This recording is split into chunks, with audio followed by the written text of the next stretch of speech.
Folks, it seems logic has gone out the window. I'll get into that and then the latest home prices and insights for the City of Toronto for week ending May 8th, 2024. Recently, we sold a property. We were on the listing side. We were representing the seller. And in coming up with a pricing strategy, we're looking at, obviously we're looking at what's happening in the neighborhood. We're looking at, and there's two other properties very similar to our home that's on the market. And ours would have been the third property. So we're looking at that. We're looking at the history of offer nights, because there's always the question of, do we put a price in place as a pricing strategy with an offer night, or do we price it more traditional and then, there's maybe a bit of room to negotiate? And if so, how much room? All this comes into play when you're listing a property. And in looking at the neighborhood, looking at who we're competing with or which homes we're competing with, looking at the success or failure rate as far as offer nights go in that neighborhood, we decided we were going to price traditional. And I feel I'm pretty strong at picking a price. It's one of my strong suits. So we pick a price, put the house on the market, and I'm reassured by the amount of showings we have in the first few days that, hey, we got the right price. Because I know there's other properties sitting on the market similar to ours that we're competing with. So we get a bunch of showings and we get an offer right away in the first few days. Then we get another offer right away the same day. So we've got two offers now competing, and their prices fairly close to the list price. So I'm reassured again that, hey, you know what? We've got the right price here. And I know with a bit of negotiation, we could be like right up against the list price, if not the list price. So we hit it right on the money there. We're negotiating these two offers. I'm speaking with the sellers. I'm reviewing the offer. I receive a phone call, and it's another agent who saw the property that morning and says, Santo, I know you got two offers. Have you made a decision yet? Is the property still for sale? And he's a bit of a panic. I said, well, we're reviewing them right now. Why? What's on your mind? And he says that they saw it this morning. His client wants to put an offer. Could we wait? He's on his way to his office. He needs an hour, hour and a half. And the irrevocable on those two offers that I was working with was much later in the evening. And I thought, sure, why not? Let's entertain this. Of course, it's in the benefit of the seller who is my client. It's in the benefit of my client that we wait to see this third offer. So that's what we do. We discuss those two. We figure out a game plan on those two, but we're in a holding pattern for a little while for this other offer comes in. And sure enough, a little bit, about an hour and 15 minutes or so, the offer comes in. It is $80,000 more than the first two offers. And those first two offers were kind of close, within a few $1,000s apart. It is $80,000 more. Those first two offers had conditions. This third offer that's come in, again, $80,000 more and no conditions. And I'm thinking, wow. The first thought that came to my mind is, hooray. And then I thought, well, wait a minute. What would make, when you really sit back and look at everything, what would make this one buyer want to pay so much more for the house? There was just no logic to the price. You look at the neighborhood, you look at what other properties are sold at, you look at our features compared to the other one. Hey, we had a nice product, but $80,000 more made 0 sense to me. I'm representing the seller. Naturally, my clients, the sellers, were extremely excited about this price. I had some reservations that, I'm thinking of, is it going to appraise? They've got no financing condition. Is it going to appraise? Are they going to be able to close? All these things are coming to my mind. So I gather some more information. I speak to the listing, to the buyers, to the agent there, and I really try to get as much information as I can about his clients, the buyers that are prepared to pay this price. We negotiate a little bit more. We clean up the closing date. We make it more agreeable to what my clients want for closing date.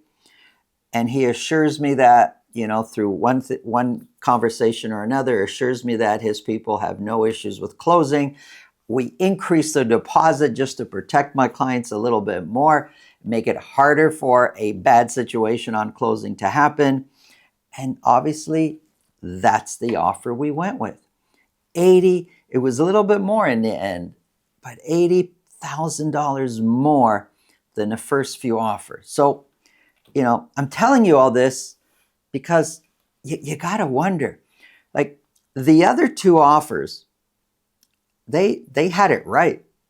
They had conditions. It wasn't a new home. We did not have a pre-listing inspection, so they had a home inspection condition. They had it right. There's nothing wrong with the home, but you still want to protect your buyer. They had it right. That's what I prepared my clients, the sellers, for. And then this comes in and just blows everybody out of the water. Where's the logic? Well, I got to tell you, you ever get into an argument with somebody and there's no logic and you're trying to discuss your point, but the other side just not making any sense?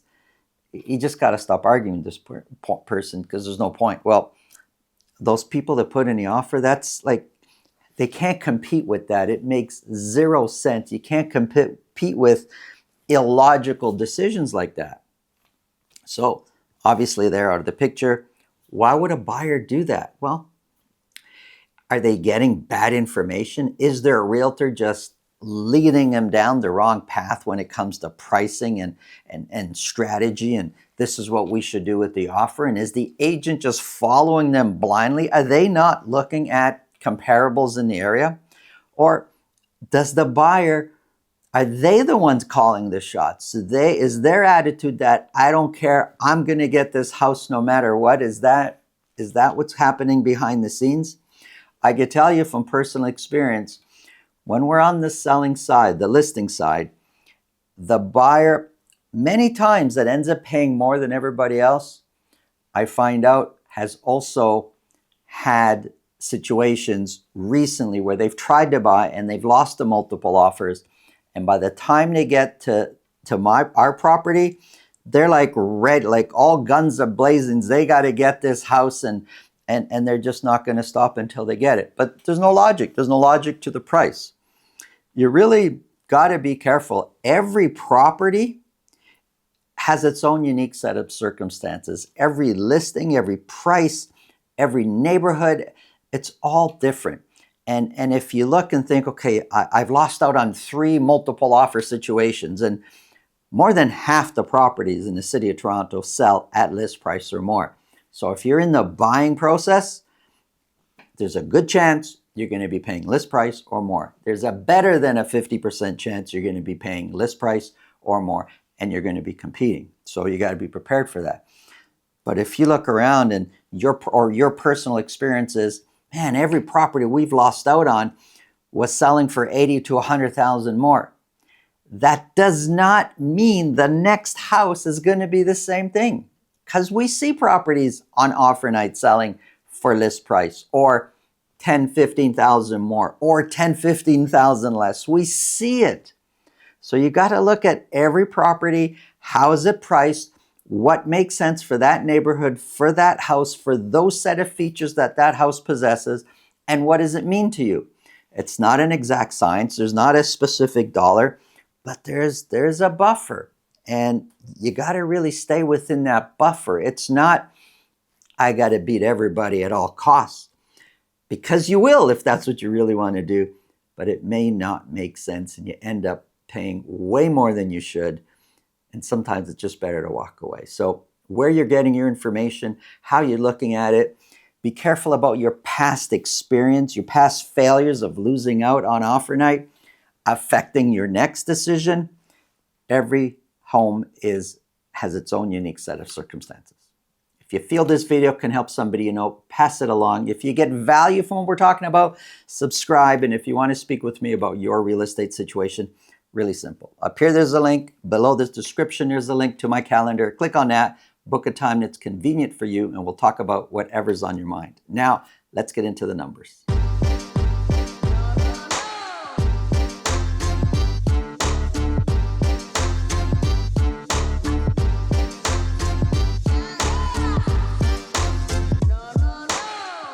Check out this detached property with a 2-car garage within walking distance to Corso Italia. The video for that is at the end of this video.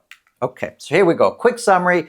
This video, we're focused on freehold properties just for the city of Toronto. I do have detached here, semis and towns here. These are average sold prices. I've got condos here just to really show the spread in price. The average condo price is $777,000. Average detached price for week ending May the 8th is $830,000.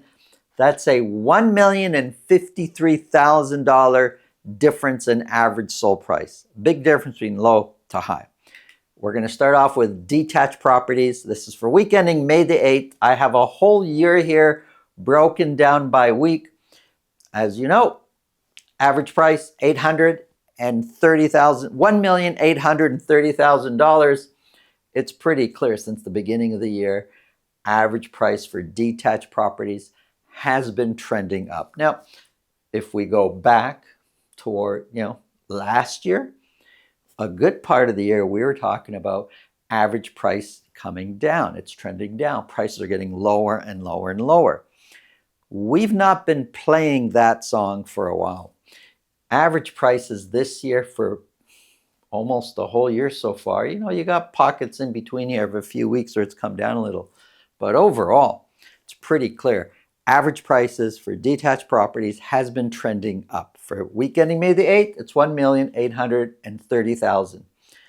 195 were sold.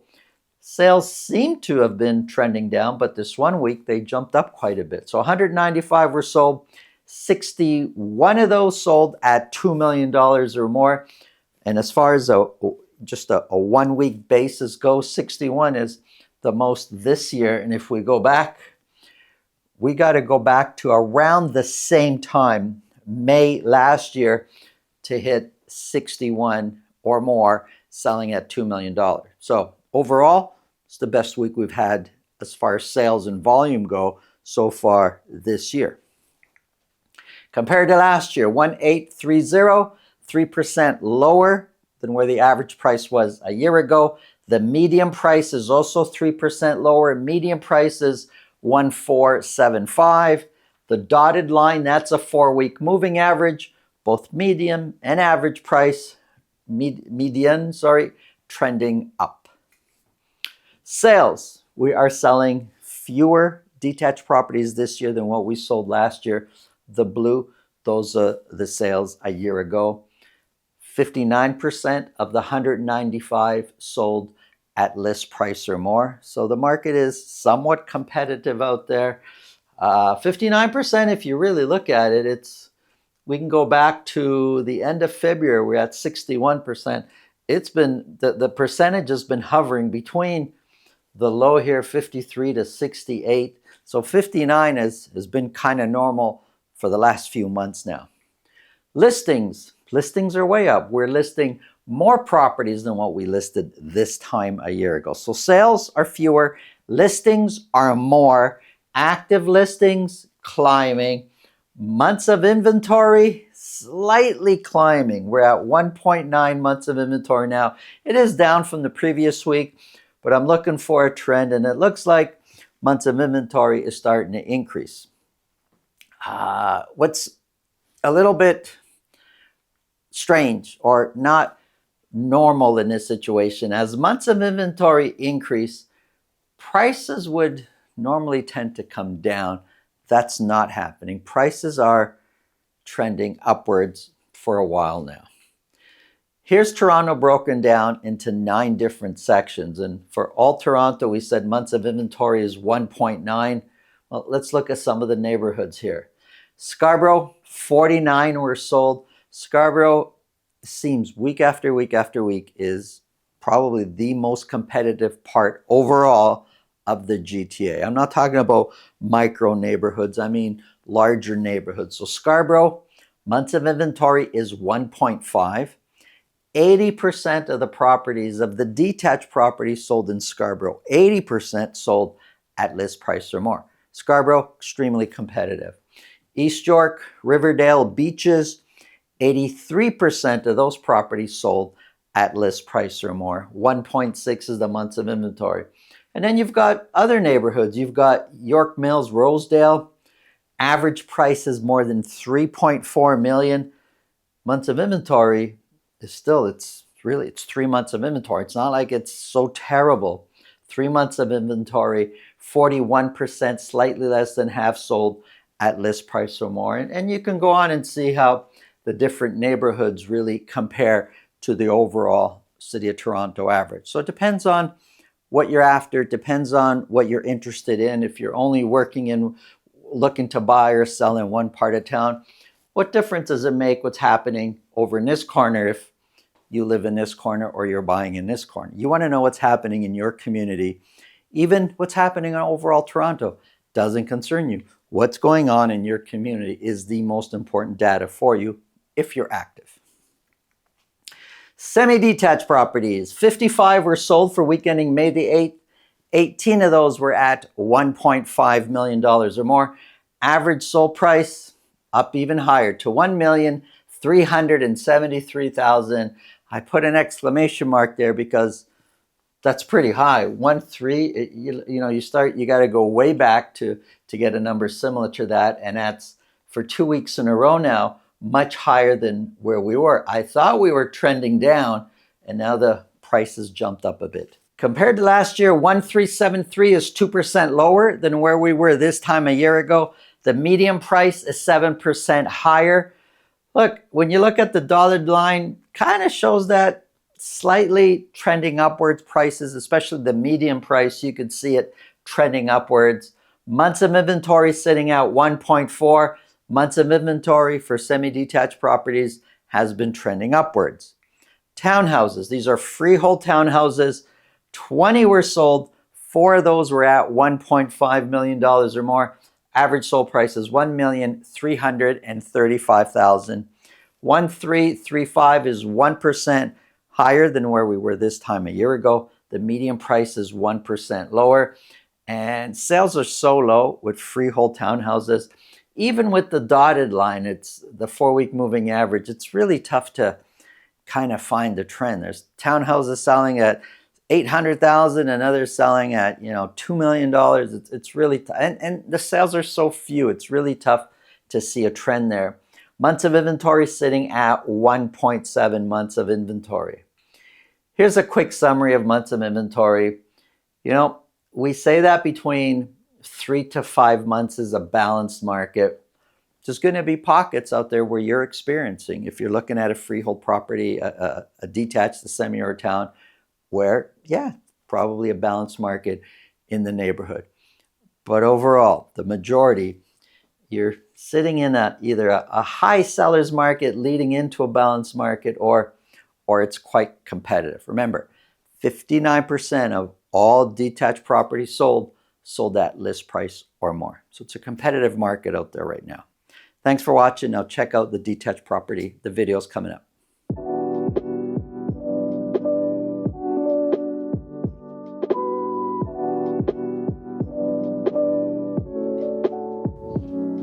You're about to walk through 278 McRoberts Avenue. This fully detached home is located in a great neighborhood by Caledonia and Rogers. It's 3 bedrooms and has a detached 2-car garage.